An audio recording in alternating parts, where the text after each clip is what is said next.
Muy buenas tardes a todas y todos. Bienvenidos a la presentación del informe regional La participación de las mujeres en los sistemas de justicia en América Latina.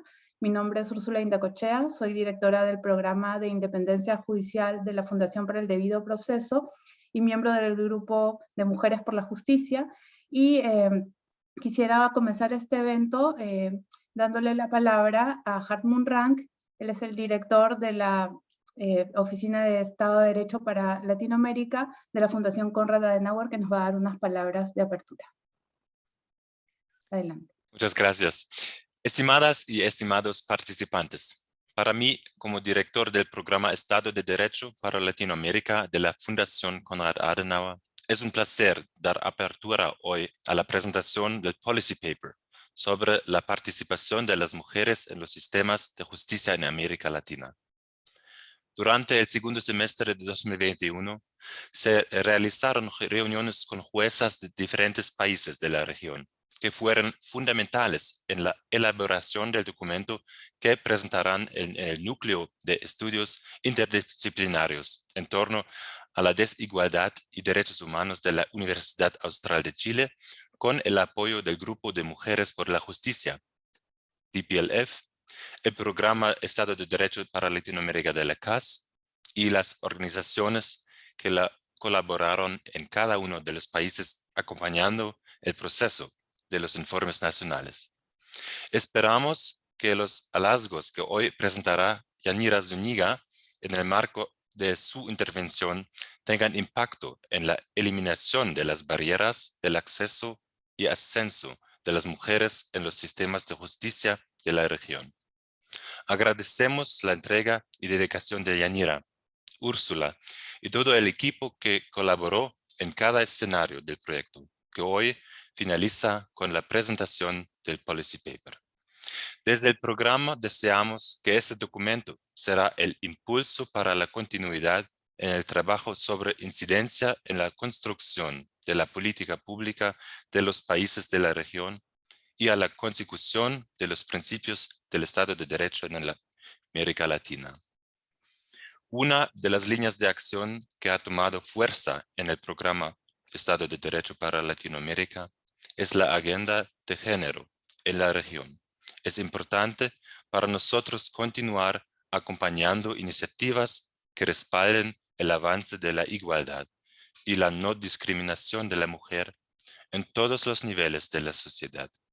Por ello, esperamos seguir generando espacios de discusión sobre los avances y, por supuesto, conocer los impactos que estos esfuerzos de acompañamiento que hacemos desde el programa tienen en las realidades de los países en América Latina.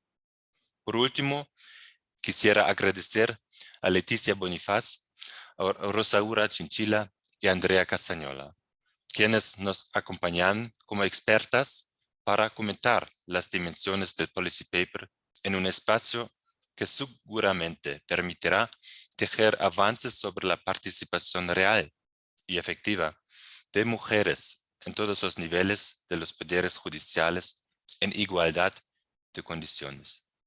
No quisiera despedirme sin reconocer el trabajo que al inicio de este proyecto realizó Marie-Christine Fuchs, quien fue directora del programa hasta agosto de 2021 y quien impulsó iniciativas sobre el papel de la mujer en toda Latinoamérica.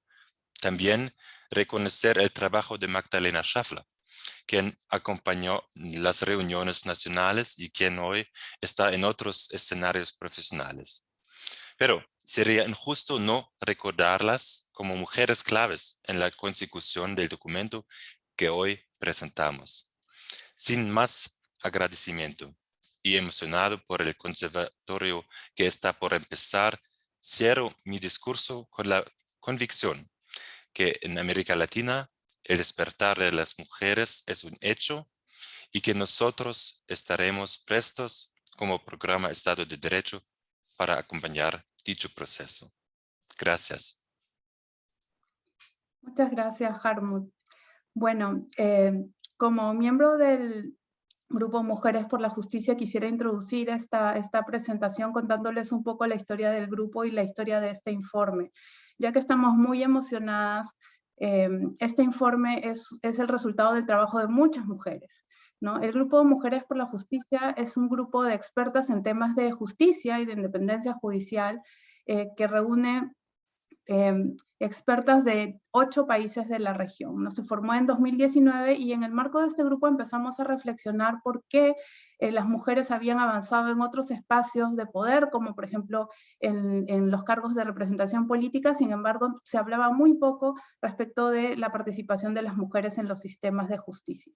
Y desde nuestras reflexiones decidimos dar un paso más allá y con el apoyo de la Fundación Konrad Adenauer pudimos llevar a cabo este proyecto. Es un proyecto que se ejecutó a lo largo del 2021 y que congregó a juezas, exjuezas, magistradas, exmagistradas, académicas, representantes de la sociedad civil, fiscales, que tuvieron un trabajo relevante y reflexiones importantes sobre este tema, ¿no? Las expertas del Grupo de Mujeres por la Justicia ayudaron a organizar reuniones nacionales para levantar información y con la ayuda del núcleo DESDE de la Universidad Austral de Chile pudimos llevar a cabo esta investigación. Entonces no quiero dejar de mencionarlas, creo que sería injusto a mis compañeras Carolina Villadiego, Cruz Silva, María Dolores Miño, Claudia Escobar, Lilia Marrieta, Sonia Rubio, Soraya Santiago, Susana Saavedra y Ana Lorena Delgadillo del Grupo Mujeres por la Justicia,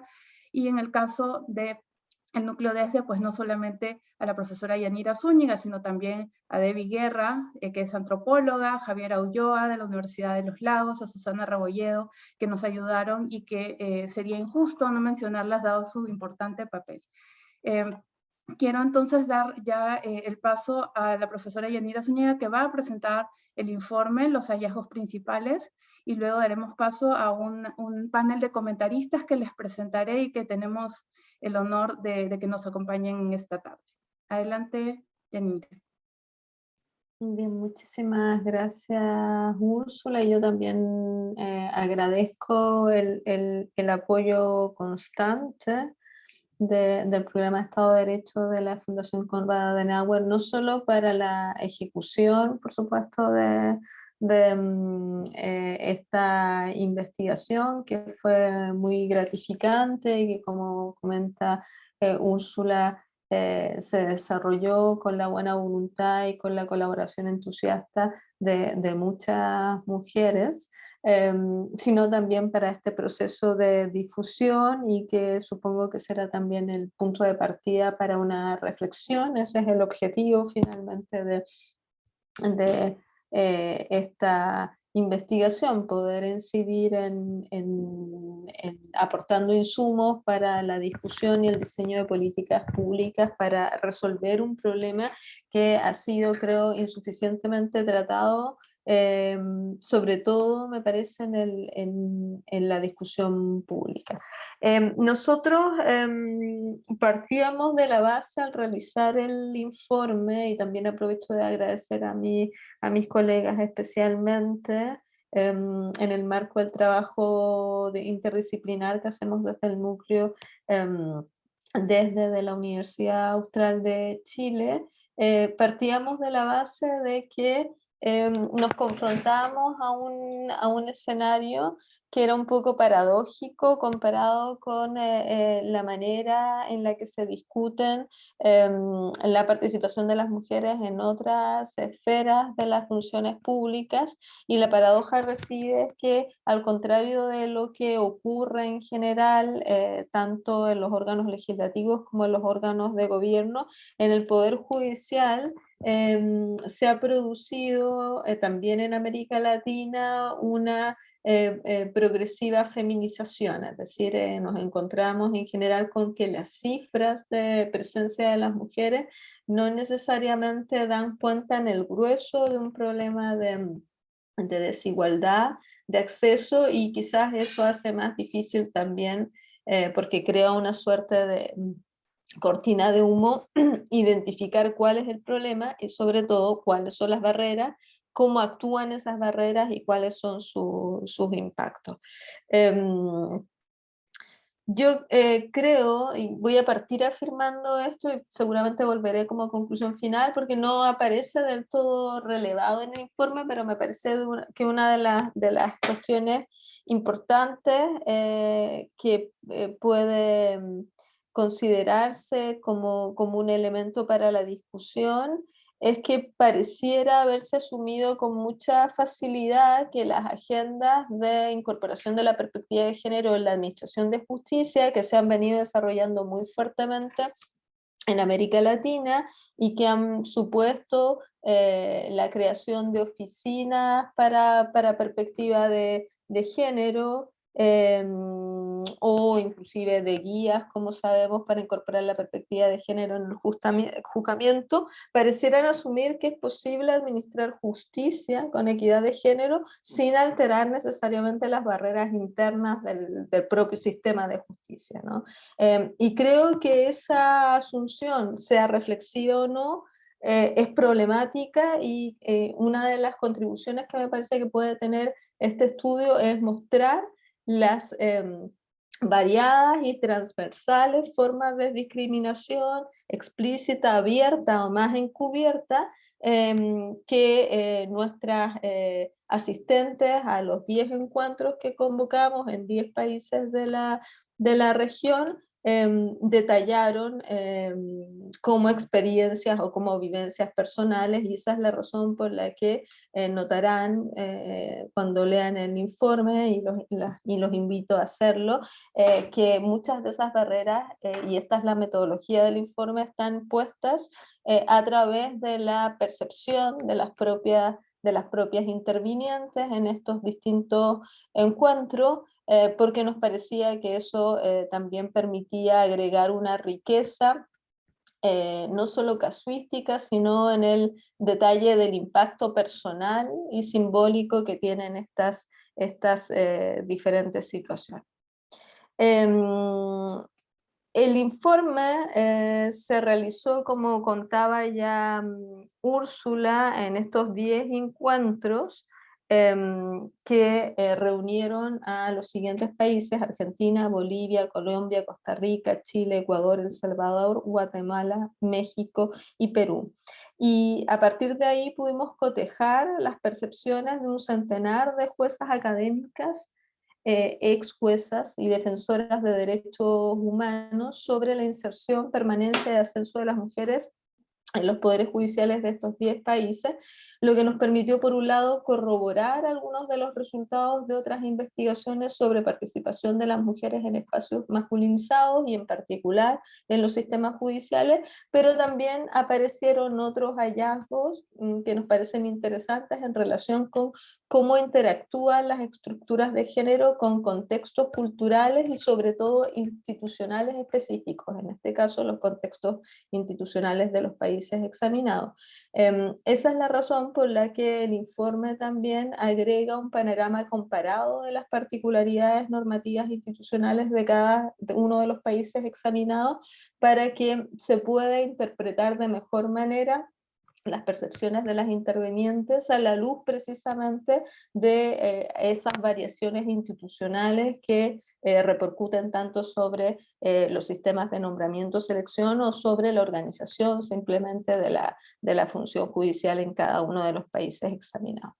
Por supuesto, para entrar derechamente en los hallazgos, algo que no nos sorprendió, porque aparece y está muy detallado en las investigaciones en cualquier contexto profesional relativamente masculinizado, es la carga que supone la división sexual del trabajo y del cuidado, que fue un elemento evocado en general en todos los encuentros, con diferentes variaciones, ¿no? Ese efecto ralentizador del cuidado en los itinerarios profesionales de juezas y de otras operadoras del sistema de justicia es una constante en el relato de las intervinientes, quienes terminan vinculando en muchos casos la distribución sexual de funciones de cuidado a varios fenómenos cuyos efectos se terminan entrelazando y amplificando.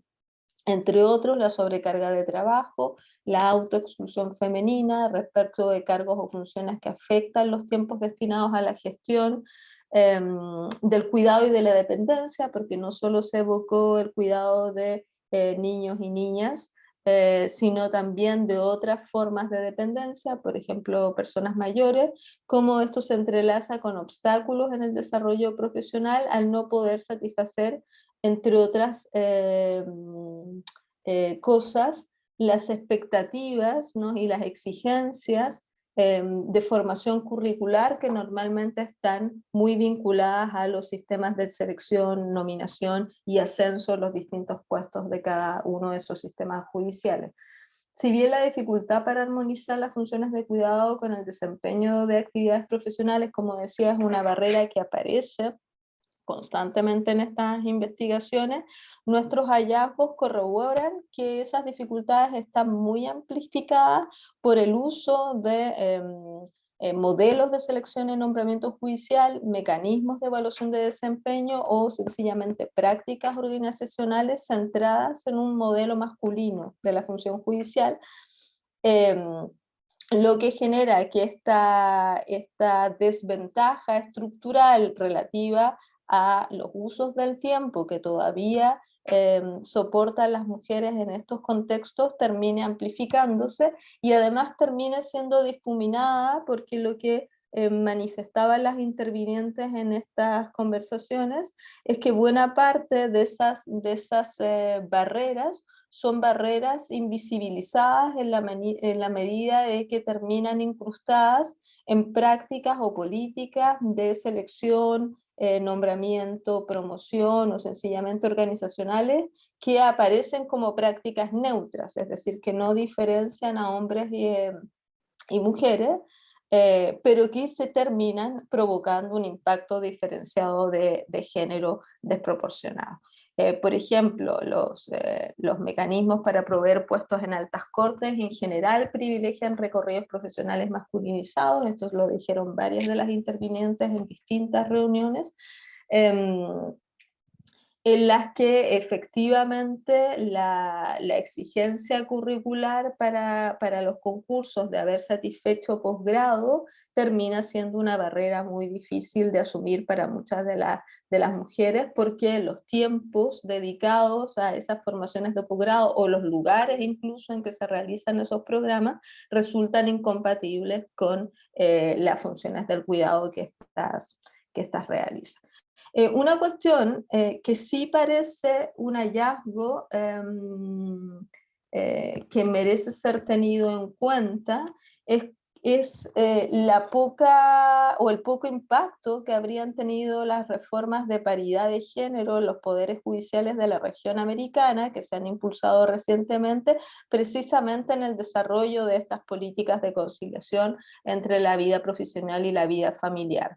Por lo que pareciera que esas cuestiones son pensadas como corriendo por cuerdas separadas, a diferencia de lo que opinan las entrevistadas que observaban cruces e interrelaciones entre esos dos tipos de políticos. En segundo lugar, un aspecto que fue muy repetido también en los distintos encuentros, pero con variaciones de carácter institucional, se refiere a las relaciones existentes entre la politización o la discrecionalidad de los mecanismos de selección y nombramiento, la presencia muy fuerte todavía de prácticas o de normas que permiten la provisionalidad de los cargos y cómo esto correlaciona con la precarización de la función judicial, alimenta la desconfianza por parte de las juezas y en general operadoras de los sistemas judiciales y genera o contribuye más bien a los mecanismos de autoexclusión que hemos visto que son mecanismos difíciles de remover. La autoexclusión femenina para la postulación a ciertos cargos, sobre todo en el marco de las plazas para las altas cortes. El impacto del diseño de los sistemas de selección y nombramiento en la igualdad de género fue entonces ampliamente corroborado por los relatos y opiniones de las participantes y en general se estimó que los sistemas de nombramiento por cooptación, dominados por influencias políticas o con un alto ingrediente de participación incluso de las asociaciones gremiales, que son vistas en general como asociaciones en la gran mayoría de los países, con algunas excepciones en América Latina, más bien que promueven intereses masculinizados, terminan afectando las posibilidades de competir en términos igualitarios por parte de las mujeres juezas. Se insistió mucho en que la politización de los nombramientos pone a las mujeres en una situación de desventaja,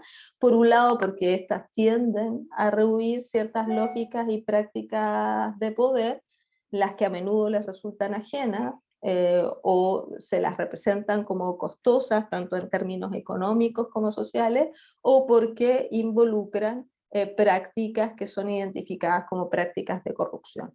Por otro lado, porque las mujeres suelen tener menos redes de poder, tanto formal como informal, y algunas de esas redes son decisivas en algunos de los sistemas de selección y de nombramiento de los países analizados. La conciencia de esta desventaja y la distancia o rechazo respecto de esas prácticas clientelares con frecuencia inhibe a las mujeres a presentar sus candidaturas a las más altas magistraturas, produciendo entonces un freno en sus carreras profesionales, lo que explica, como decía hace unos minutos, este fenómeno de autoexclusión femenina que muchas veces aparece como un fenómeno muy crítico.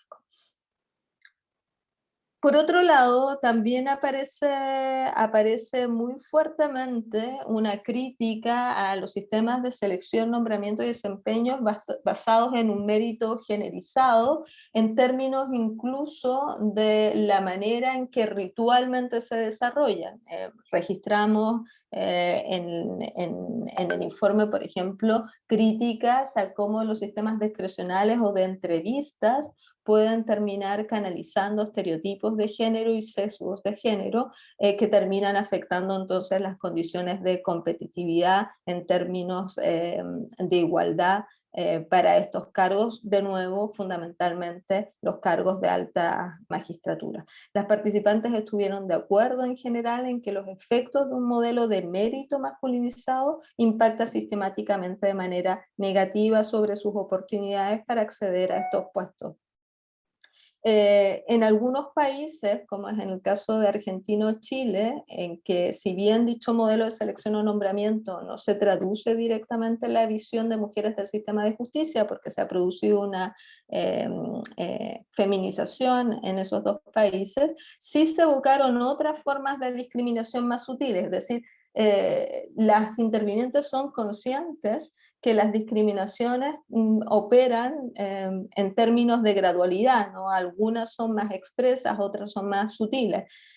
Por ejemplo, se describe cómo en estos sistemas el resultado de la interacción de estos estereotipos de género termina generando también incentivos para que las mujeres se sobreexijan, y esto termina también generando una barrera, muchas veces por la forma de autoexclusión. Una cuestión que aparece especialmente preocupante para ir ya finalizando es las distintas manifestaciones que fueron reportadas de fenómenos de instrumentalización, hostilidad y violencia que afectan a las juezas de los países analizados. Se multiplicaron los relatos sobre el incremento de fenómenos de apropiación de los discursos y objetivos de las políticas nacionales de igualdad de género para preservar el statu quo. Estos fenómenos de instrumentalización de discursos y agendas de género podían tener distintas manifestaciones, entre otras prácticas orientadas a corromper o cooptar a las mujeres que ocupan cargos gracias precisamente a las normas o políticas de paridad o a las cuotas que se han ido incorporando en algunos de los países analizados, u otras formas de vaciamiento o trivialización de las políticas de género que son promovidas al interior de los sistemas judiciales, lo que afecta especialmente el desarrollo y la consolidación del enfoque de género en el juzgamiento. Y quizás lo más preocupante es la proliferación de reportes en torno al aumento de la hostilidad en forma de violencia política contra juezas que son contrarias o se manifiestan ajenas a las prácticas de corrupción que pueden proliferar en algunos de los países examinados, y a juezas que se autodeclaran feministas o que tienen prácticas de juzgamiento con perspectiva de género. La hostilidad hacia las juezas que desafían precisamente los intentos de corrupción y la instrumentalización de las políticas de género fueron evocados muy fuertemente, por ejemplo, en los encuentros en Guatemala, Costa Rica, El Salvador y México. Por último, dos cosas que aparecen muy claras. Una sobre la que no voy a ahondar porque ya está muy dicho, que es la alta presencia de estereotipos en distintos niveles, en todos los procesos examinados, y una cuestión relativa a los desarrollos dispares y en general insuficientes de los protocolos o de las legislaciones contra el acoso sexual y el acoso sexista al interior de los sistemas judiciales, lo que es percibido en general con desazón, porque genera ambientes hostiles para las mujeres que desempeñan esas funciones. El informe consolida una serie de buenas prácticas, ¿no?, que son reportadas por las mujeres como experiencias que han tenido impactos positivos en sus respectivos países, o como medidas que son percibidas con un eventual potencial para incidir en los problemas que ellas mismas detectan, que es lo que ofrecemos al final del capítulo respectivo, y que esperamos, como decía, que pueda contribuir a la evaluación de cuáles son las medidas, algunas de ellas muy urgentes, por ejemplo en violencia política, que podrían adoptarse o promoverse incluso como formas de interacción positiva, de círculos virtuosos entre la actuación del Poder Judicial, de las asociaciones gremiales o de las juezas o mujeres en general que forman parte de los sistemas judiciales, organizadas como una manera de contrarrestar culturalmente o políticamente varios de los problemas que ya les he descrito. Bien, no quiero extenderme mucho más y les agradezco muchísimo la atención, y como digo, les invito a leer y a comentarnos eventualmente más adelante los resultados de este investigación. Muchas gracias, Yanira, por esta presentación. Definitivamente las opiniones, los relatos de las juezas, en general las participantes de estos encuentros han sido un insumo valiosísimo. De hecho, desde el Grupo Mujeres por la Justicia teníamos algunas intuiciones o conocimientos, digamos, de situaciones que nosotros percibíamos como violatorias o que afectaban la independencia judicial, pero que no habíamos advertido el enfoque, o sea, no habíamos advertido cómo afectaban el derecho de las mujeres a participar en la justicia en condiciones de igualdad. Habían algunas situaciones que habíamos logrado advertir, como por ejemplo la forma que toman los ataques a juezas y magistradas, la criminalización, que es diferente que la de sus pares, pero también después del estudio han ocurrido algunas cosas interesantes que también valdría la pena quizás después comentar, como por ejemplo en El Salvador se ha adelantado la edad de jubilación de los jueces de 75 a 60 años, y esto definitivamente, si tenemos en cuenta que las mujeres tardan más en llegar a los altos puestos, esto también acorta sus carreras profesionales de una forma significativa. Bueno, vamos a pasar entonces a presentar al panel de comentaristas que nos acompaña esta tarde. Es un lujo tenerlas y bienvenidas a las tres. En primer lugar, les quiero presentar a Leticia Bonifaz Alfonso. Ella es una abogada mexicana muy reconocida, es experta en derechos humanos, en igualdad de género, licenciada y doctora en Derecho por la UNAM, y también ha dirigido el Departamento de Estudios Jurídicos del CIDE, y además es una de las 11 expertas que integran el Comité para la Eliminación de la Discriminación contra la Mujer, conocido como el Comité de la CEDAW. Bienvenida, Leticia, y muchas gracias por acompañarnos. En segundo lugar tenemos a Rosaura Chinchilla. Ella es una abogada penalista costarricense y además una reconocida feminista de la región, una voz que es muy apreciada y muy querida por DPLF y por el Grupo de Mujeres por la Justicia. Es una jueza de apelación de sentencia penal en el Poder Judicial de Costa Rica y también es docente de pregrado y posgrado en esa misma universidad. Bienvenida, Rosaura, gracias por acompañarnos. Finalmente, tenemos también aquí en nuestro panel a Andrea Castañola, que es una académica, es doctora en Ciencias Políticas por la Universidad de Pittsburgh y una profesora de la Universidad Torcuato Di Tella y nos acompaña desde Argentina. Bienvenida, Andrea. Muchas gracias por acompañarnos.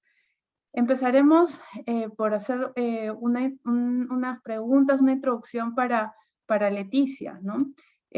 Que como miembro del comité de la CEDAW, pues tiene una perspectiva muy valiosa que aportarnos. Este comité se ha referido en su recomendación número 23 a que es insuficiente remover barreras jurídicas para la participación de las mujeres y que se necesitan medidas especiales de carácter temporal, ¿no? Para poder cumplir el objetivo de impulsar una igualdad de representación de las mujeres en distintos espacios de la vida pública, lo que incluye, por supuesto, a las instituciones de justicia.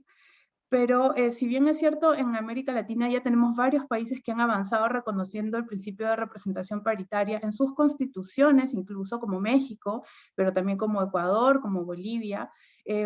Digamos, las expertas y las participantes en nuestros grupos nos contaban que eso no ha significado necesariamente una mejora o una mejora sostenible en la presencia de mujeres en las altas cortes. Entonces, quería preguntarte un poco cómo ves, cuáles son los principales retos y desafíos para lograr una participación igualitaria de las mujeres en el sistema de justicia, ¿no? Nosotros pensamos que no solamente es un tema de acceso, sino principalmente un tema de permanencia, ¿no? Entonces, compártenos cómo estás viendo estos desafíos.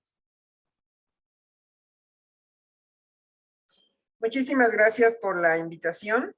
Yo creo que el informe que desarrollaron está con conclusiones que van a ser muy útiles para análisis posteriores, pero concretamente yéndome a lo que me preguntas, es que sí, CEDAW pone medidas temporales cuando se sabe que va a tener que tomarse una serie de medidas extraordinarias hasta lograr el objetivo. Entonces, en el caso de los poderes judiciales, puede haber acciones afirmativas. En el caso de México, recientemente hubo un concurso solo para mujeres juezas o solo para magistradas, para ir tratando de igualar. Porque no es lo mismo en otras áreas, por ejemplo, del poder legislativo, donde se les dice tal porcentaje de candidatas tienen que ser mujeres, y no se puede poner lo mismo en el poder judicial porque lleva un proceso de formación distinta. Tienes que tener en la base de formación quienes aspiran a jueces, quienes aspiran a magistraturas y quienes aspiran a los altos niveles de las cortes. Entonces, se tiene que pensar en eso, pero también en parte de lo que se dijo hoy con este informe, que se tiene que analizar específicamente en cada país qué es lo que está constituyendo el techo de cristal y en mucho tiene que ver con lo que ya se dijo hoy.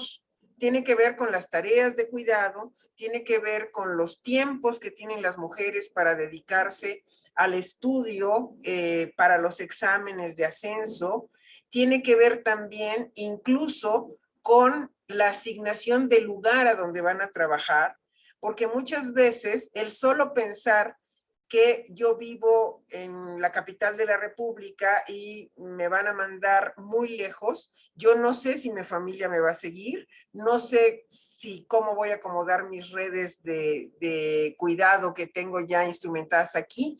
Entonces, efectivamente, no es solo una reforma legislativa que te diga esto es lo deseable en temas de paridad, sino la serie de acciones que se tienen que tomar considerando algo que se dijo que me pareció muy importante.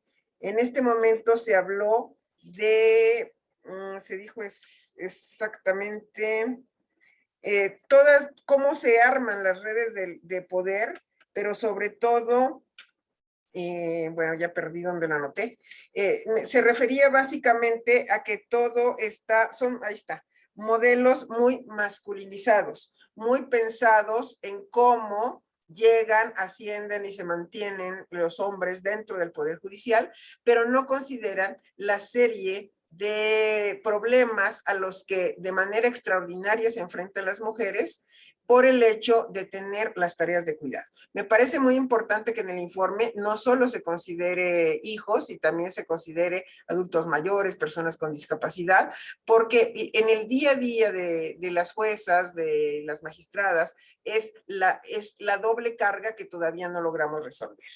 Entonces, no solo es atender el cómo se va a ir logrando esa mayor incorporación, sino seguir con la política general de mayor presencia de hombres en tareas de cuidado. No solo para Poder Judicial, sino en todos los casos, para que de esa manera no sea esta doble carga, y por eso son medidas temporales, porque suponemos que algún día se va a lograr esa igualdad y que esto va a ser secundario. En los análisis que vi, no solo del CONRAD de otros años, sino de la misma CEPAL, que ha hecho exámenes extraordinarios sobre las jueces, sobre las posiciones de las juezas en América Latina, lo que vi también es que no tenemos, ahorita se está dando como una fotografía, pero no tenemos como constancia. Hay un análisis dinámico que está en internet y que hace y que se puede ver cómo ya había logrado un país cierto porcentaje y de pronto lo pierde. No es que ya se logra el 20 y después vamos por el 30 y después por el 40, sino que estábamos ya por el 40 y de pronto volvemos y regresamos, porque justamente ahí se dan todos estos acuerdos en donde si se trata de que alguien llegue, lo más probable es que estas redes todavía de modelo patriarcal y estos pactos que se hacen impidan muchas veces que lleguen las mujeres. Y me gusta mucho del informe también que se haya hablado de lo explícito, de lo que se ve, pero también de las cosas que están por allí y que quedan un poquito ocultas y que impiden a las mujeres tener la misma presencia que los hombres, a pesar de estar ocupando los mismos lugares y a veces en igualdad de circunstancias. Creo que sí hemos avanzado. Yo de veras, en uno de los informes de CEPAL dice que en 10 años se duplicó el número de juezas en los poderes judiciales de América Latina, y eso da muchísimo gusto. Pero el tema es que se duplique, pero que juzgar con perspectiva de género y los otros compromisos se vayan asumiendo tanto por mujeres como por hombres, porque de otra manera, sí, es clarísima la incidencia que se tiene cuando hay presencia de mujeres y ciertos temas van modificándose por la sola visión diferente que llegamos a tener por de dónde venimos y qué formación traemos y qué circunstancias nos han llevado a donde estamos, pero el tema es de qué manera esta consecución del espacio también termine de alguna manera siendo útil para la sociedad en general. O sea, para sintetizar y para concluir, no es solo lograr una paridad, no solo es mayor presencia de mujeres, sino que la presencia de mujeres se traduzca en juzgar con perspectiva de género y mejores resultados para los justiciables. Porque no se trata de ir a repetir el modelo de siempre, sino que la presencia de mujeres tenga que ver con la transformación del cómo se trabaja en nuestros poderes judiciales. Le dejaría hasta aquí entonces. Muchas gracias, Leticia. No, sin duda es una exigencia también democrática que las mujeres ocupemos esos espacios, siendo que en la mayoría de países estamos también hablando de que la profesión jurídica está feminizada en más del 50%. Entonces existe allí una barrera que nosotros hemos asumido que naturalmente íbamos a ir sobrepasando, pero que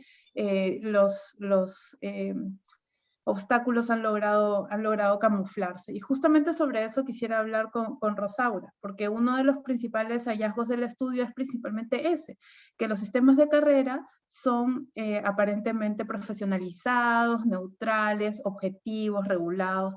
Y bueno, los sistemas de carrera incluyen varios procesos, ¿no? El ingreso, el ascenso, los traslados, la capacitación, la evaluación de desempeño. Sin embargo, el estudio muestra que las mismas juezas, las mismas magistradas detectan que los sesgos y las asimetrías están camufladas detrás de eso. Es muy difícil criticar el sistema de carrera mientras que esos sesgos no se hagan visibles. Entonces, tú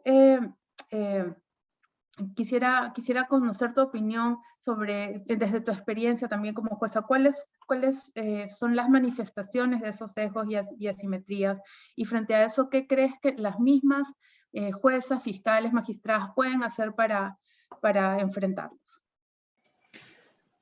Un saludo cordial para ustedes que nos integran en el panel y todas las personas que nos están siguiendo por las diferentes transmisiones. Efectivamente, bueno, este estudio es muy importante precisamente en primer lugar porque pone de manifiesto que hay dos sistemas de ingreso a la carrera judicial o a la carrera fiscal en la mayoría de nuestros países de América Latina. Por un lado, lo que ha sido tradicional ha sido un sistema formal declarado neutro para ciertos sectores de la judicatura y para ciertos sectores de la fiscalía, pero no para los cargos superiores, lo que se denomina las magistraturas en algunos países, ministros de la Corte o ministras de la Corte en otros países, o en términos generales, integrantes de las altas cortes. Son sistemas absolutamente separados, algunos regulados dizque con parámetros objetivos, que vamos a ver que el estudio pone de manifiesto que no son tales, y otros absolutamente discrecionales, dependiendo de poderes ejecutivos o de poderes legislativos, en donde los sesgos patriarcales son muchísimo mayores. Esto es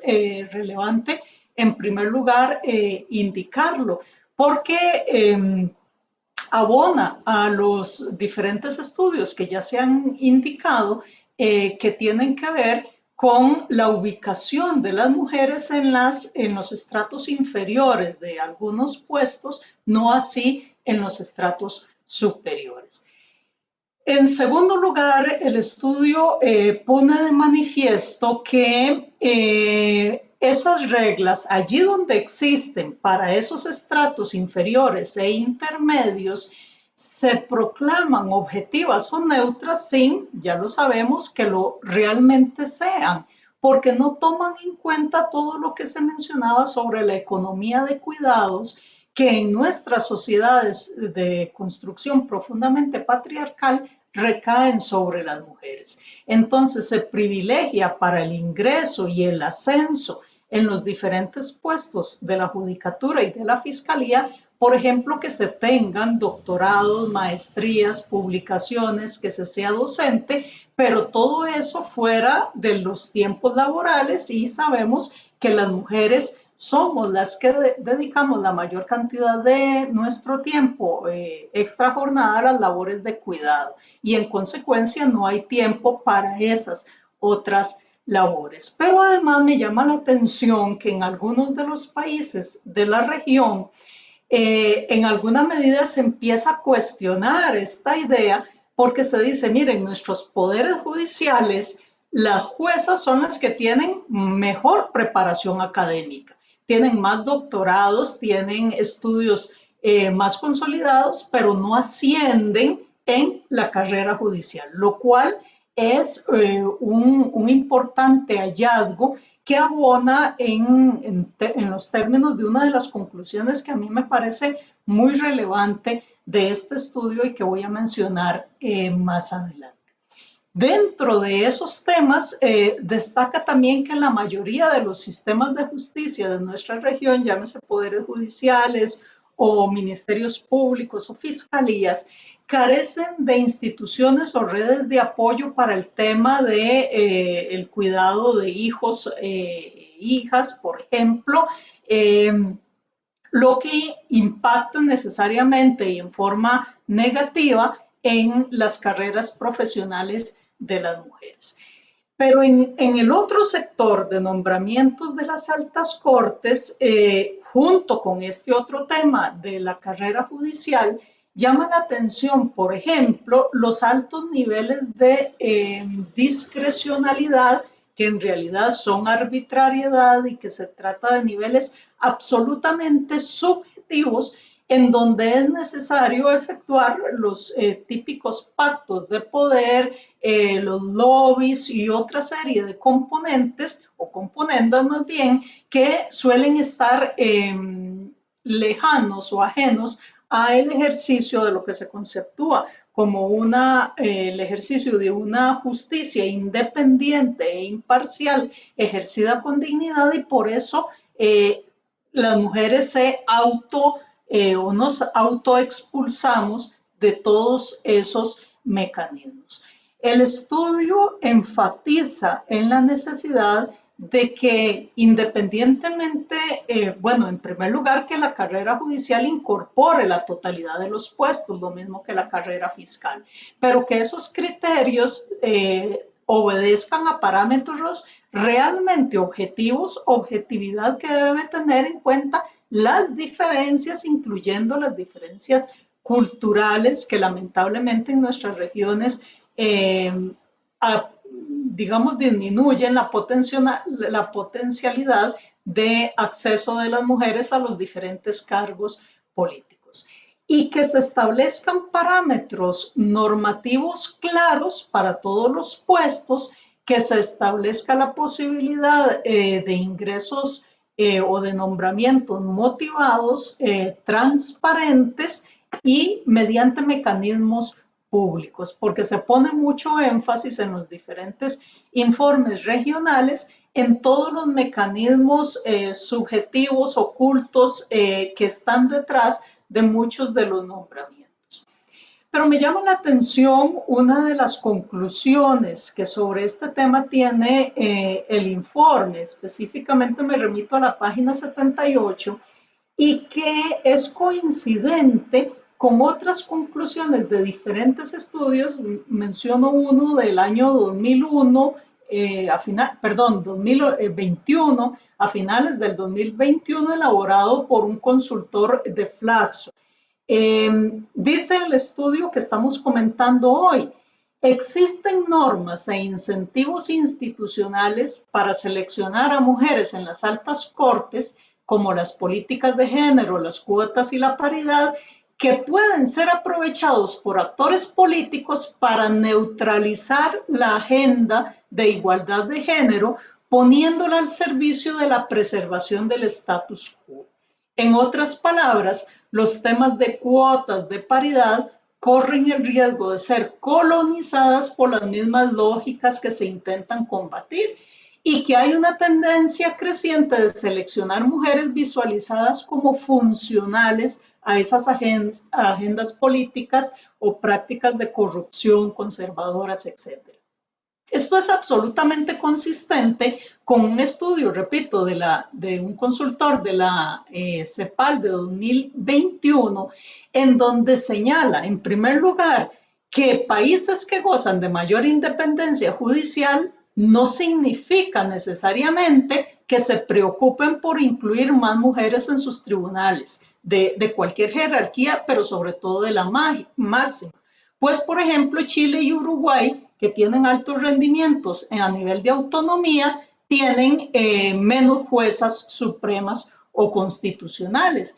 Mientras que, por el contrario, países con peor rendimiento a nivel de independencia y legitimidad social, menciona algunos que no voy a indicar, presentan una mayoría de jueces supremas y constitucionales.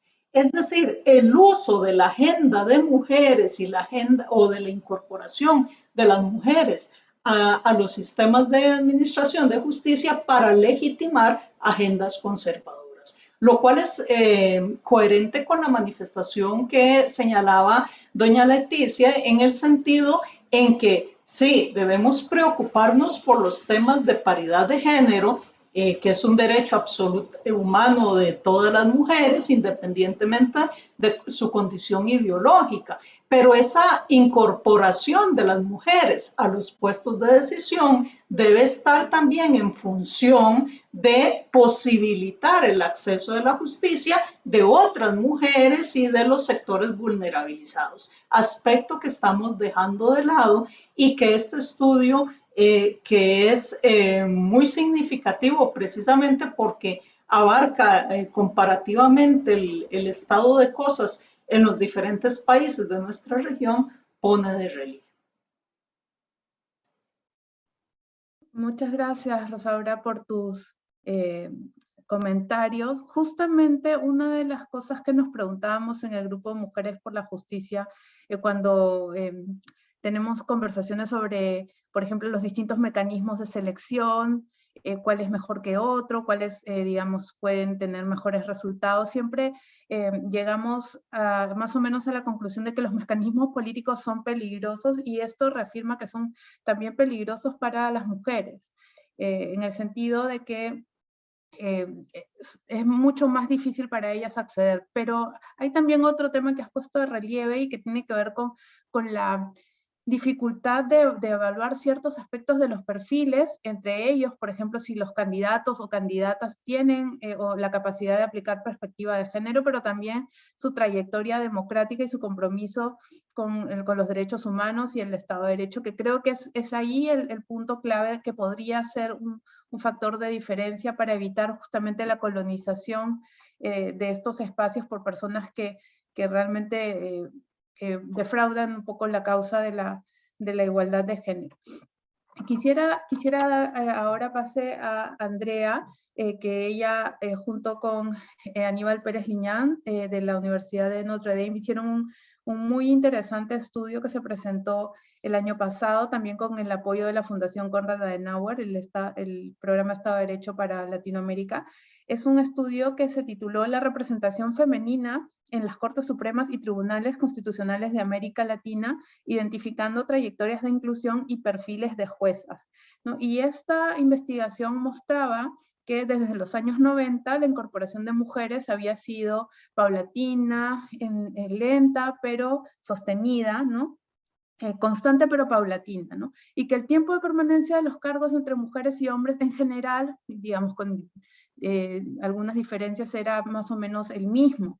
Pero también el estudio daba un paso más allá de los típicos estudios que hacen estas las comparaciones o que registran esta evolución, que es mirar los perfiles de las juezas. Y entonces se preguntaba sobre si pertenecen o no a la carrera, cuál es su edad, a qué edad llegan, su formación académica. Entonces, me parecería interesante también preguntarte, ¿por qué les pareció importante preguntarse por el perfil de las juezas que estaban en las altas cortes y en los tribunales constitucionales, y cómo te resuenan los hallazgos de tu propia investigación de cara al informe que estamos presentando el día de hoy? Bueno, muchas gracias por la invitación. Voy a empezar con la última pregunta para terminar con la primera. Voy a recordar por los que se sumaron tarde, no soy abogada, soy politóloga que estudia estos temas, entonces mi perspectiva suele ser más institucionalizada que tal vez las perspectivas que hemos escuchado a lo largo de esta tarde.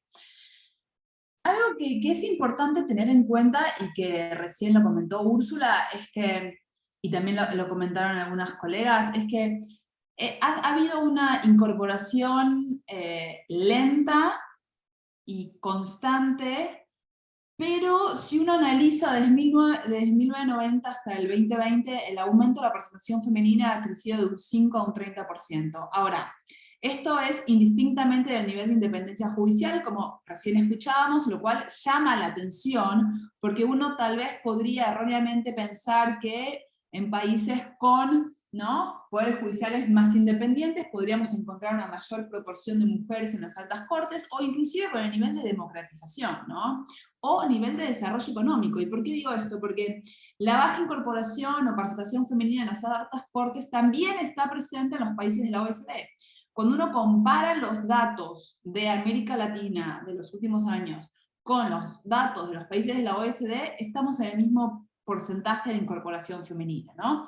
Entonces, esto es algo que traspasa región, traspasa nivel de independencia judicial, ¿no? Y traspasa nivel de desarrollo económico, y lo que nos está diciendo que no necesariamente la incorporación femenina está relacionada con esos aspectos.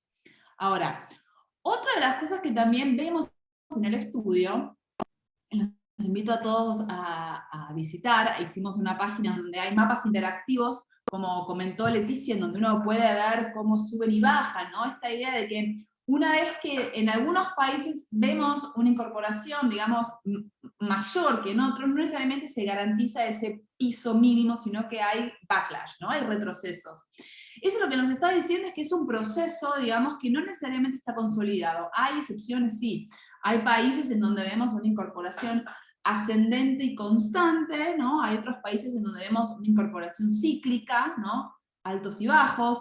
Hay otros donde es una incorporación de estancamiento, ¿no? Como podemos pensar el caso de Argentina, en donde teníamos una única miembro, una única jueza en la Corte Suprema, y ahora vamos a ver qué es lo que pasa, ¿no? Como mínimo estamos pidiendo ese cupo, pero seguiríamos con una banca, un asiento en la Corte Suprema.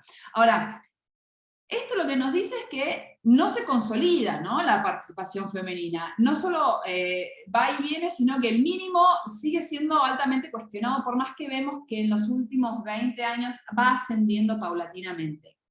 Eso lo que nos pone también en duda, digamos, es cuál es el efecto de las normas, ¿no? Que tienden a garantizar un cupo, ¿no? Se ha comentado acá que la ley per se no necesariamente garantiza una incorporación instantánea, sino también lo que se ve en las experiencias de los países donde ha habido esta ley, es que lleva tiempo, ¿no? Entonces, algo que es importante tener en cuenta es ¿cuánto tiempo hay que esperar para ver los resultados, ¿no? Si nuestra política pública es, vamos de frente, ¿no? Lanzamos todos los faroles a generar leyes, ¿no? Donde haya un cupo mínimo dentro del Poder Judicial. Bueno, esa estrategia vamos a ver el impacto en por lo menos 5 o 10 años hasta que, digamos, comienza a funcionar esa rueda, digamos. Ahora, también está el efecto cultural, ¿no? Eso sale muy fuerte en el informe, ¿no? El principal obstáculo está relacionado con el ingreso y el ascenso, ¿no? Eso lo que nos está mostrando también es por qué ha habido estos altos y bajos de la incorporación femenina. El tema del ingreso, digamos, es algo que me parece que es importante intentar sistematizar y visibilizar, ¿no? Que en algunas formas, en algunos países es difícil de visibilizar, ¿no? Se hablaba al comienzo de barreras invisibilizadas. Bueno, el tema del acceso, de alguna forma es posible poder medirlo de forma sistemática para poder identificar rápidamente cuáles son las barreras, ¿no? Que suelen, digamos, afectar a las mujeres, digamos, en este ingreso y el ascenso, que suelen ser en algunos casos diferentes. También es interesante pensar que muchas de estas barreras, ¿no? Que tienen las mujeres al ingreso, digamos, del Poder Judicial o la permanencia, digamos, es transversal y no es algo exclusivamente de las mujeres contra el Poder Judicial, ¿no? No es algo que solamente dentro del Poder Judicial se visibiliza, sino que existe en la carrera profesional de las mujeres más allá del Poder Judicial. Entonces, me parece que uno de los desafíos muy importantes que tenemos que tener desde la ciencia política y desde el derecho, digamos, lo que estamos pensando hoy desde la justicia, es justamente pensar cuáles son las barreras exclusivamente, digamos, que afectan al ingreso al Poder Judicial, digamos, de aquellas que afectan a las mujeres transversalmente en su carrera profesional. Algo sumamente interesante es la diferenciación entre barreras formales e informales, ¿no? ¿Y por qué es esto? Porque las barreras formales son fácilmente de visibilizar, identificar, y capturar y medir, que es algo que nos gusta mucho en la ciencia política, ¿no? Medir, capturar y generar indicadores para predecir patrones o no de incorporación femenina, digamos, pero lo informal es difícil, ¿no? De poder capturar justamente por la particularidad en la cual proceden. Ahora, no obstante, sería interesante ver si lo informal y lo formal en algún punto estarían, digamos, conectados como para poder capturar de forma sistemática estas barreras. Y lo último que me gustaría comentar, y está relacionado con la primera pregunta que me hizo Úrsula, es ¿por qué nos detuvimos a estudiar el perfil de las mujeres? ¿No? Es algo que aquí se comentó. Mucha de la lucha está asociada, ¿no? De la incorporación, ¿no? Del cupo femenino, pero lo que nos interesaba a nosotros saber es, bueno, estas mujeres que lograron, ¿no? Estas pocas mujeres, ¿no? Que lo han logrado, ¿no? Han logrado romper, digamos, este techo, han logrado llegar, bueno, ¿quiénes eran efectivamente, ¿no? Y lo que nosotros empezamos a ver era justamente, bueno, ¿qué nivel de formación, ¿no? ¿Son personas que vienen, son mujeres que vienen de la carrera judicial o son mujeres que vienen de la carrera política, ¿no? Y saltan, ¿no? A la Corte Suprema, o son inclusive una de las variables que habíamos intentado capturar era si estas mujeres tienen algún nexo familiar, ¿no? Con algún político o con algún miembro del Poder Judicial, ¿no? Para justamente poder entender cómo llegaron ahí, digamos, no se trata de juzgar, sino de entender de qué forma pudieron, ¿no? Llegar. Entonces, algo que nos mostró, digamos, este estudio, alentador, es que la gran mayoría de las mujeres venían de una carrera académica, ¿no? Esto es, venían con una fuerte formación, ¿no? Llegaron ahí no por ser esposas de, ¿no? O diputadas o senadores, sino que vinieron con una formación. Ahora, algo que también salta es una excesiva formación, ¿no? No me atrevería a decir sobrecalificación porque no investigamos el perfil y el currículum de los jueces hombres, entonces no lo puedo comparar, pero sí con una fuerte formación en donde difícilmente se le pueda cuestionar, ¿no? Los conocimientos sobre el derecho, ¿no? Entonces, eso es algo interesante, porque lo que faltaría ver ahora, digamos, la segunda parte es, bueno, ¿qué es lo que hicieron estas mujeres una vez que llegaron acá, ¿no? Sabemos que son mujeres fuertemente capacitadas, ¿no? Con una larga trayectoria dentro del Poder Judicial, con maestrías, con doctorados, con publicaciones. La edad promedio en la región variaba, en algunas zonas la edad promedio de las mujeres era mayor, por ejemplo en Argentina, una de las juezas outliers fue Argibay, en donde Argibay tuvo como 40 años de formación y de trabajo dentro del Poder Judicial hasta que llegó a la Corte Suprema, ¿no? Bueno, lo que nos faltaría ahora entender y poder sistematizar es, bueno, ¿qué agenda tuvieron estas mujeres, ¿no? Porque lo que nos interesa a nosotros, y fue algo que se mencionó antes, es que para que haya un efecto, digamos, multiplicador de la representación, digamos, femenina en las Cortes, es justamente que vengan con esta agenda de derechos, ¿no? Y esta agenda, digamos, de la perspectiva de género, porque tener mujeres, digamos, sentadas, ¿no? En la banca, ocupando tal vez una cuota de género, por ponerlo de alguna forma, pero que no vengan con esta agenda, bueno, no estaríamos avanzando en la causa. Entonces, algo que es importante poder empezar a entender es con qué agenda venían, porque si estas mujeres no podían desarrollar o no desarrollaron una agenda fuertemente de género para aumentar la representatividad o para defender los derechos, bueno, eso también estaría explicando, ¿no? La difícil y la oscilante, ¿no? Ascenso y descenso de la representación femenina en las altas cortes. Entonces, ese aspecto que todavía nos falta entender, yo creo que nos permitiría mucho entender, digamos, nos permitiría mucho comprender, ¿no? La foto que estamos viendo, ¿no? Nos puede traer mucha evidencia para entender efectivamente qué se pudo hacer y qué no se pudo hacer estando ya en las altas cortes. Y yo creo que acá dejaría el comentario, me parece que queremos escuchar la devolución del público, así que muchas gracias. Muchas gracias, Andrea. Bueno, aquí tenemos algunas preguntas del público, nos han llegado por distintos canales, pues este evento se está transmitiendo cruzadamente en varias de las páginas de organizaciones co-convocantes, pero uno de los temas que quisiera poner sobre la mesa para empezar, quizás más hacia Rosaura o a Leticia, que son las abogadas de nuestro panel, tienen que ver con la idea de la representación paritaria como regla. O como una directriz, ¿no? Porque tenemos de distintas, de las dos tenemos en América Latina. Tenemos, por ejemplo, en el caso de México, la paridad está como más formulada a manera de regla, y en el caso, por ejemplo, de Ecuador, dice se propenderá hacia la paridad, ¿no? Sin embargo, en el Ecuador se ha llegado a tener, bueno, ahora hay 5 de 21 magistradas de la Corte Suprema mujeres, pero en algún momento han llegado a ser 9, a pesar de ser solo se propenderá, ¿no? Y también hay que pensar que ese modo de elección es por concurso público, ¿no? Mientras que, por ejemplo, el caso de los ministros y ministras de México es una terna que propone el presidente. Entonces, en ese caso parecería incluso que no se puede poner la excusa de, bueno, es que no se presentaron suficientes mujeres, porque depende, digamos, del propio poder presentar ternas de mujeres o ternas de 2, de 3 mujeres, o al menos un tercio de la terna de mujeres. Entonces, mi pregunta para ustedes, y después voy a hacer otras preguntas también antes de darles la palabra, es si ustedes creen que debemos seguir apostando por la paridad como regla, ¿no? Acompañando esto, digamos, que quizás la posibilidad de impulsar también o de abrir el litigio estratégico en estos temas, de que cuando no se cumple la regla, pues que se pueda iniciar un amparo, que se pueda cuestionar el resultado de la designación, ¿no? Por incumplir la regla de paridad, o en todo caso por incumplir el principio o la directriz de paridad cuando hay evidencia de que no se ha tratado de cumplir en la mayor medida posible.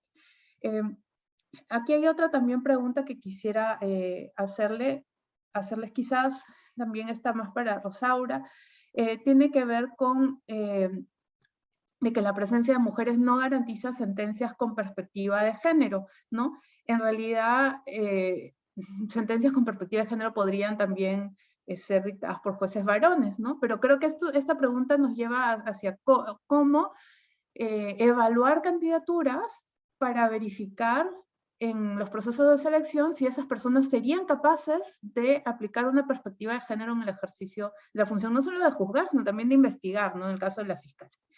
Y finalmente, aquí esta pregunta sobre Bolivia, quizás se la pondría para Yanira, porque pues Yanira, como sabes, en el grupo de Bolivia surgió también el tema de que las juezas que entraban, que hay digamos varias formas de entrar a la carrera judicial, una de ellas es por un concurso, por la escuela de jueces, y otra por, digamos, nombramientos provisionales.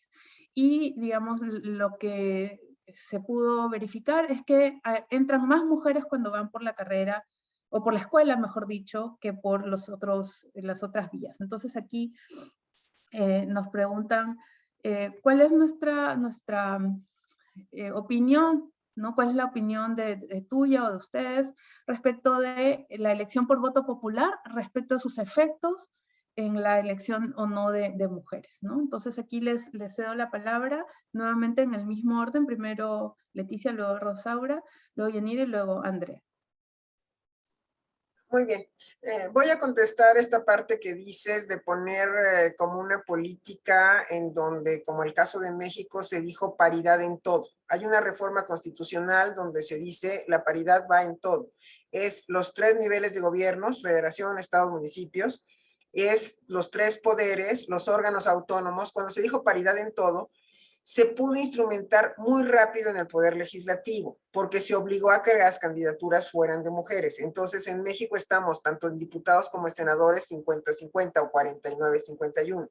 Se logró que en los cambios de las gubernaturas entraran, si eran 16 cargos en disputa, al menos 15 cargos en disputa, al menos 7 deberían ser mujeres, y así fue. Entonces vas logrando paridad, pero en el Poder Judicial no se puede, aunque tengas la regla de la paridad, porque tienes 11 ministros y ahorita hay 3 mujeres ministras, la última acaba de llegar, y la siguiente incorporación sería dentro de 2 años. La primera vez que ya este gobierno pudo haber nombrado ministra mujer en el 18, puso una terna de un hombre y 2 mujeres y se quedó el hombre. Desde ahí ya no se hizo, pero no estaba la regla de paridad constitucional. Eso significa que en los cambios que vienen en el 24, en el 26 y en el 28 tendrían que entrar mujeres y prácticamente hasta llegar de los 11 tener el 6-5. Pero en el caso del Poder Judicial no se puede lograr como se logró en el legislativo, que de inmediato tienes la regla y de inmediato la puedes aplicar, porque aquí depende de las ternas que se vayan dando en la sustitución del final del periodo de cada ministro. Además, pudiera darse alguna defunción o algún acto que se fuera, pero sería excepcional. Si no, tendríamos que esperar pues 6 años más en llegar más o menos a la paridad. Muchas gracias, Leticia. Rosaura. Yo quiero agregar varios temas. Allí en los países en los cuales las derivaciones de los instrumentos internacionales como CEDAW se tienen meramente como aspiracionales, no se logra efectivamente la paridad. Es necesario una norma imperativa en donde se establezca un porcentaje o una cuota en puestos elegibles. Ahora, hay que tener muchísimo cuidado con las reglas de paridad porque también pueden jugar en contra de las mujeres y muy frecuentemente por nuestra cultura androcéntrica juegan y patriarcal juegan en contra de las mujeres. ¿Cómo? Que si se establece que debe haber paridad en los puestos públicos, hemos tenido poderes judiciales con 100% de hombres y nadie dice nada. Pero si tenemos una regla de paridad y vamos a tener la mitad más 1 de mujeres, ahí ya sí va a haber un conflicto. Es decir, no se le va a poner un techo a la participación de las mujeres, que solo puede ser el 50% y no más allá. Eso por un lado, y es necesario, es absolutamente necesario, independientemente de los sistemas de elección que se tengan. Es decir, de que sea el ejecutivo o el legislativo, establecer, por ejemplo, reglas lo suficientemente flexibles que permitan adaptarse a todas las circunstancias en términos tales como hasta no se tenga al menos el 50% de nombramientos de mujeres, el órgano encargado no podrá tomar en cuenta, etcétera. Fórmulas de esta naturaleza. Pero el otro tema que efectivamente se plantea en la pregunta es que la composición de las cortes con un 50% de mujeres no garantiza sentencias con perspectiva de género. Y efectivamente esto es así. ¿Cómo paliamos esta situación o este déficit? Primero, incorporando una sola carrera judicial que establezca todos los sectores y no divididos como los tenemos unos técnicos y otros políticos.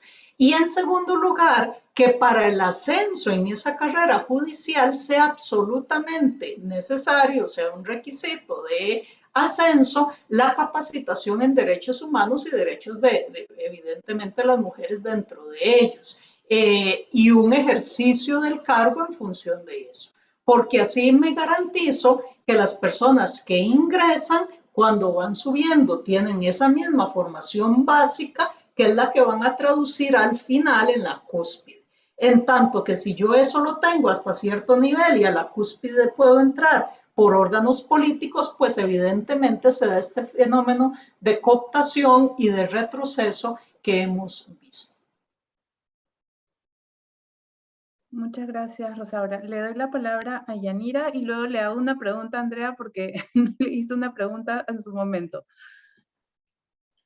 Gracias. Sobre cómo se valora el nombramiento en el caso boliviano para las reglas de paridad que operan para varios tribunales, para varias altas magistraturas. En general el caso se citó en el estudio, en el encuentro respectivo y aparece también registrado en el resumen que se hizo de los hallazgos en el texto del estudio.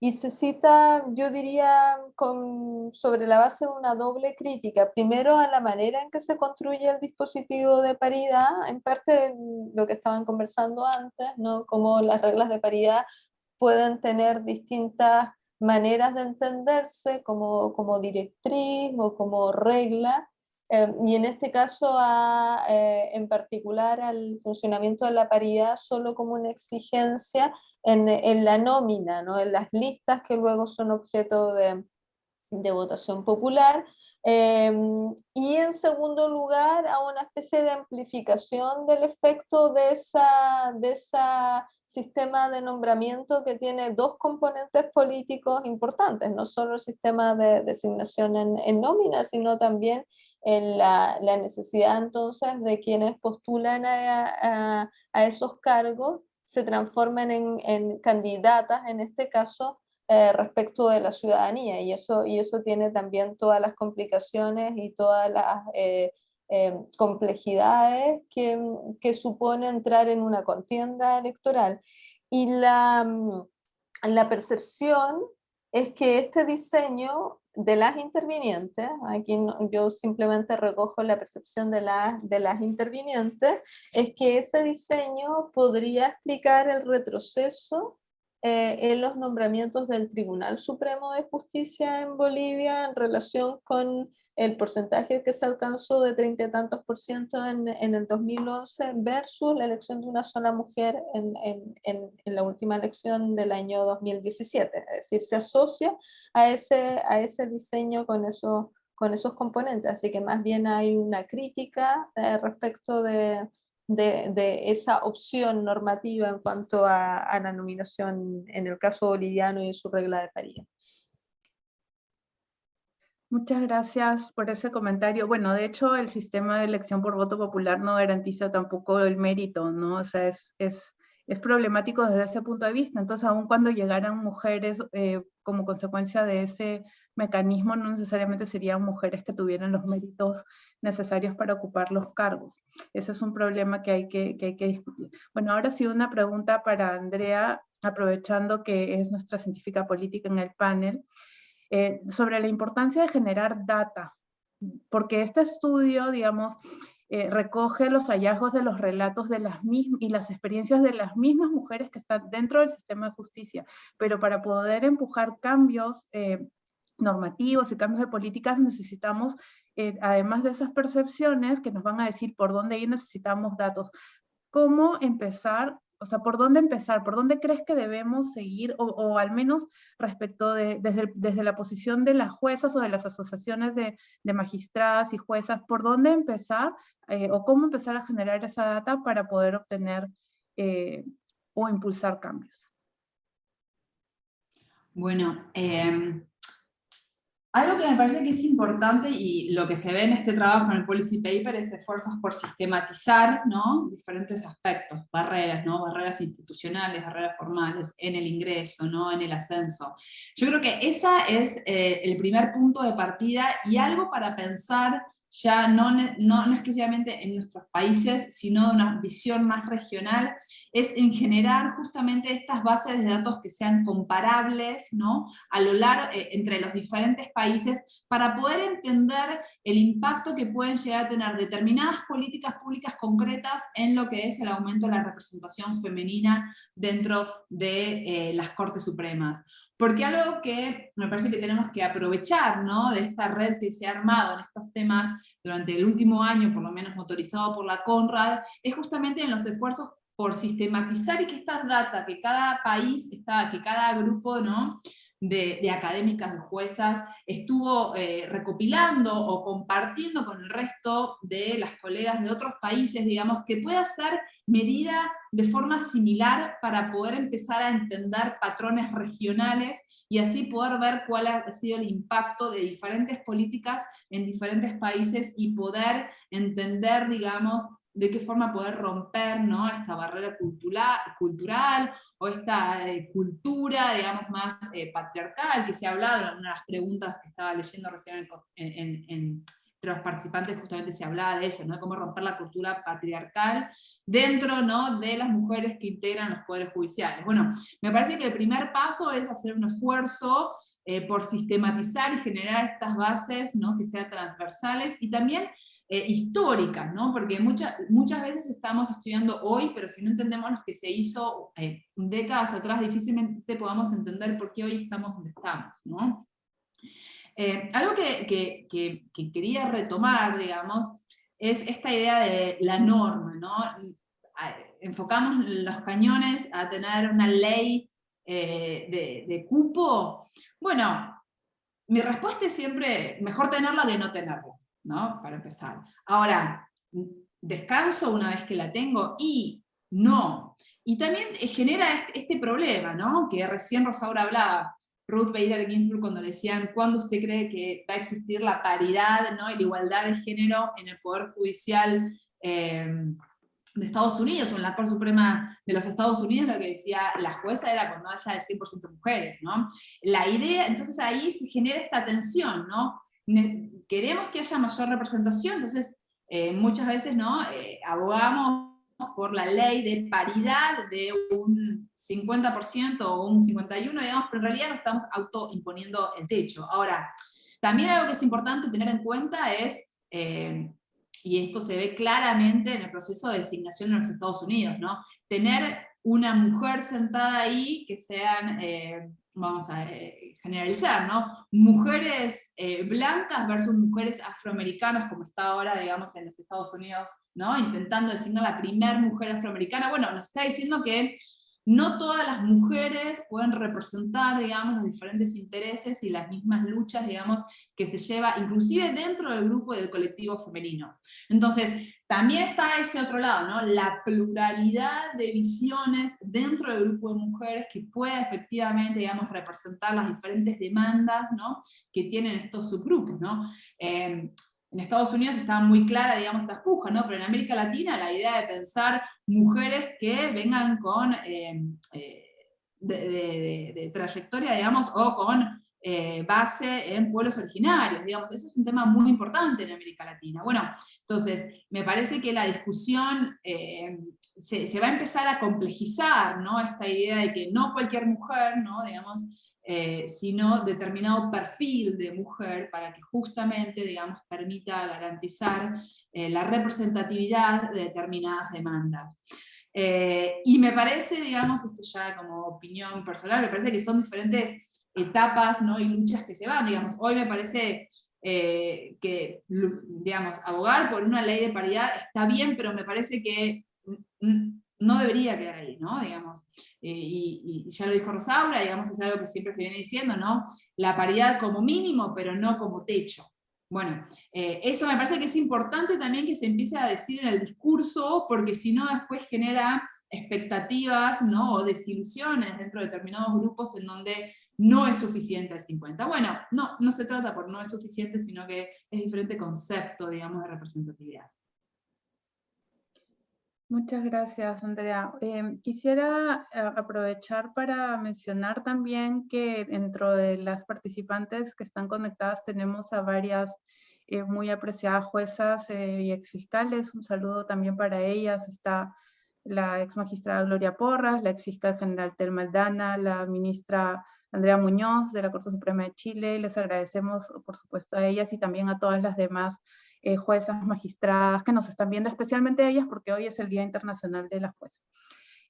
Quisiera hacer una última pregunta para Yanira antes de cerrar, que tiene que ver también con la experiencia chilena, porque Chile tiene una asociación de magistradas que ha tenido un rol muy visible en la región. Nosotros desde EPLF la hemos detectado y vemos que ellas han impulsado estudios sobre la presencia de las mujeres en el Poder Judicial chileno. De hecho, entiendo, Yanira, que también participaste en algunos de ellos. Entonces, quiero preguntarte un poco cuál es la lección que se puede sacar de la experiencia chilena respecto del rol de las asociaciones de juezas para empujar estas agendas, ¿no? Porque una de las cosas que podría decirse es, bueno, las mujeres juezas deben organizarse, deben impulsar candidaturas con mérito, pero de alguna manera no está reproduciendo eso como las lógicas de redes, de lobbies, que justamente se trata de combatir. Bueno, la pregunta general sobre el rol de las organizaciones gremiales, en este caso las organizaciones de juezas o de fiscales, en impulsar, empujar o problematizar eventualmente la escasez, ¿no?, de mujeres en esos distintos contextos, es algo que observamos en las distintas reuniones, que varía según probablemente factores idiosincráticos. Es decir, hay algunas organizaciones gremiales, incluso de mujeres, que no, en la región, ¿no?, en los países que examinamos, que no necesariamente tienen preocupaciones por los temas de igualdad de género, y más bien se conciben a sí mismas como espacios que, para ponerlo en clave de género, tenderían a estabilizar roles más bien femeninos, ligados al hogar o a otro tipo de funciones, pero no tienen interés por promover una discusión pública sobre estos temas, y suelen ser funcionales también a la mantención de tendencias de orden conservador. En el caso chileno, lo que menciona Úrsula es cierto. Se ha producido no solo en el plano de la organización de magistradas, las llamadas machi, sino también en la organización en el Ministerio Público, donde ha habido una articulación de mujeres, una autoconcepción de esas organizaciones como actores políticos.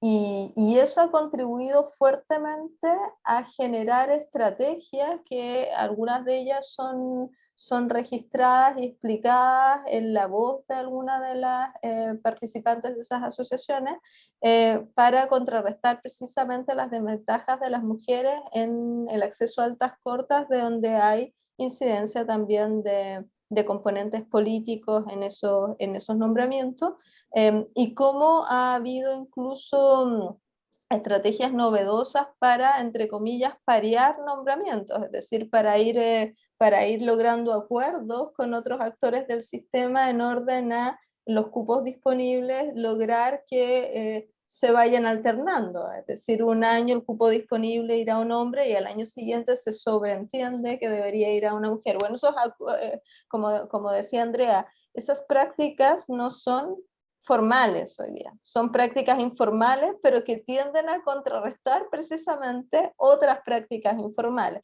Por eso yo diría que es importante hacer esta comparación que sugería Andrea, también poniendo de relieve cómo se potencian y quizás cuál ha sido la historia de esas asociaciones y los perfiles de esas mujeres. Yo creo que ahí hay elementos bien importantes de los perfiles de esas mujeres que ayudan a entender por qué eso ha prosperado en Chile y no ha prosperado en otros países.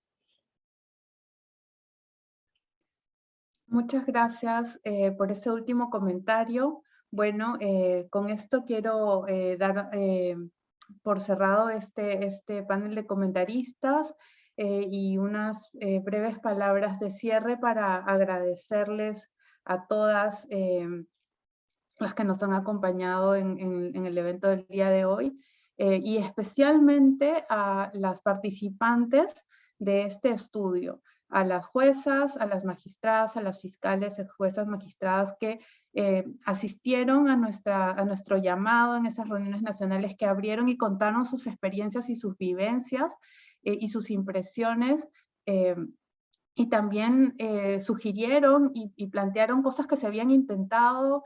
Algunas fallaron, otras no se habían logrado implementar, porque todos esos aportes, esos insumos han servido para que podamos identificar barreras transversales, y esperamos que este informe sea útil para poder desencadenar procesos en sus propios países. Desde el Grupo de Mujeres por la Justicia vamos a hacerlo, vamos a a implementar algunas iniciativas en nuestros países a partir de este informe, y pues contamos con ustedes y sabemos que esto es un trabajo, es un proceso largo, pero que juntas lo lograremos. Les agradezco nuevamente en nombre de todas las organizaciones y también a la Fundación Konrad Adenauer el programa Estado de Derecho para Latinoamérica. Muchas gracias.